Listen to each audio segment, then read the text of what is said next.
നമസ്കാരം. എൻ്റെ എല്ലാ പ്രേക്ഷകർക്കും അതോടൊപ്പം ലേണിംഗ് ആസ്ട്രോളജിയുടെ സ്വന്തം സബ്സ്ക്രൈബേഴ്സിനും എൻ്റെ 1000 നന്ദി അറിയിച്ചുകൊണ്ട് ഞാൻ ഈ വീഡിയോയിലേക്ക് കടക്കുന്നു. എൻ്റെ ഭർത്താവ് എന്നെ വേണ്ടത്ര സ്നേഹിക്കുന്നില്ല, പരിഗണിക്കുന്നില്ല.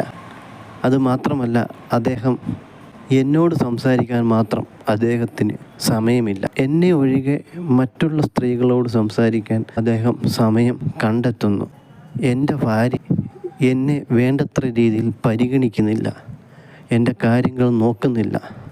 അവൾക്കെന്നോട് തീരെ സ്നേഹമില്ല. എൻ്റെ ഭർത്താവ് എനിക്ക് ഞാൻ ആഗ്രഹിക്കുന്ന അത്രയും സ്നേഹമോ അതല്ലെങ്കിൽ ശാരീരിക സുഖങ്ങളോ തരാൻ തയ്യാറാകുന്നില്ല. എൻ്റെ ഭാര്യയ്ക്ക് എന്നോട് മാത്രം പ്രണയമില്ല. അവൾ മറ്റുള്ള ബന്ധത്തിൽ ഏർപ്പെടുന്നതിൽ തൽപരത കാണിക്കുന്നു. ഞാൻ ആഗ്രഹിക്കുന്ന പെൺകുട്ടിയെ എനിക്ക് വേണം. അവളെ ഞാൻ ഒരുപാട് നാളായി പ്രണയിക്കുന്നു. പക്ഷേ അവൾ എന്നെ ഒരു കാലത്ത് ഒരുപാട് പ്രണയിച്ചിരുന്നു.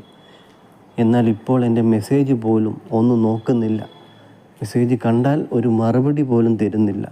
എന്നാൽ സദാസമയവും ഓൺലൈനിലുണ്ട്. ഞാൻ ഇഷ്ടപ്പെടുന്ന വ്യക്തി അവൻ എന്നെ ഇപ്പോൾ തിരിഞ്ഞു നോക്കുന്നില്ല. ഒരു കാലത്ത് എന്നോട് പ്രണയാഭ്യർത്ഥനയായി ഒരുപാട് എൻ്റെ പുറകിൽ നടന്ന് ഞാൻ വേണ്ട വേണ്ട എന്ന് പറഞ്ഞ് ഒഴിവാക്കിയിട്ടും അവൻ എന്നെ അവൻ്റെ സ്വന്തമാക്കി. എന്നാൽ ഇപ്പോൾ അവൻ എന്നെ വെറുത്തതുപോലാണ് പെരുമാറുന്നത്. എനിക്കൊരാളെ ഇഷ്ടമാണ്, എനിക്ക് അവനെ തന്നെ വേണം. എന്നാൽ എനിക്കത് അവനോട് പറയാനുള്ള ധൈര്യമില്ല. അവനെ ഞാൻ എങ്ങനെ സ്വന്തമാക്കും? അവൻ എന്നെ തേടി എൻ്റെ അരികിലേക്ക് വരണം. അതിന് ഞാൻ എന്താണ് ചെയ്യേണ്ടത്? എൻ്റെ ദുഃഖങ്ങൾ കേട്ട്, എൻ്റെ വിഷമങ്ങൾ കേട്ട് എന്നെ സമാധാനിച്ചവളാണവൾ. എന്നാൽ ഇന്നവൾ എന്നെ ഒന്ന് കേൾക്കാനോ എൻ്റെ മുന്നിൽ വന്നാൽ എന്നെ ഒന്ന് നോക്കാനോ തയ്യാറാകുന്നില്ല. അത്രയധികം എന്നെ വെറുത്തതുപോലാണ് ഇന്നവൾ എന്നോട് പെരുമാറുന്നത്. ഞാൻ പ്രണയിക്കുന്ന പെൺകുട്ടി അതല്ലെങ്കിൽ പുരുഷൻ അവൻ ദൂരെയാണ്, എനിക്കവനെ കാണാൻ സാധിക്കുന്നില്ല. എന്നാൽ അവൻ എന്നെ ഒരിക്കലും മറക്കാൻ പാടില്ല, അതല്ലെങ്കിൽ അവൾ എന്നെ ഒരിക്കലും മറക്കാൻ പാടില്ല. എൻ്റെ ഓർമ്മകൾ മാത്രമേ ആ വ്യക്തിയുടെ ഉള്ളിൽ എപ്പോഴും ഉണ്ടാകാവൂ. എന്നെ ഈ സമൂഹത്തിലെ എല്ലാവരും സ്നേഹിക്കണം, പ്രണയിക്കണം. എവിടെ പോയാലും ഞാൻ എല്ലായിടത്തും ആകർഷിക്കപ്പെടുന്ന വ്യക്തിത്വമായിരിക്കണം.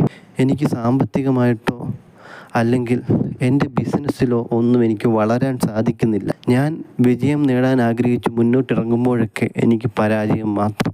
ഞാൻ എങ്ങനെ എല്ലാവരാലും ആകർഷിക്കപ്പെട്ട് എൻ്റെ സ്ഥാപനത്തിൽ എല്ലാവരും എന്നെ കണ്ട് കയറി എനിക്ക് ധനം നേടാൻ സാധിക്കും? ഇവയിൽ ഏതെങ്കിലും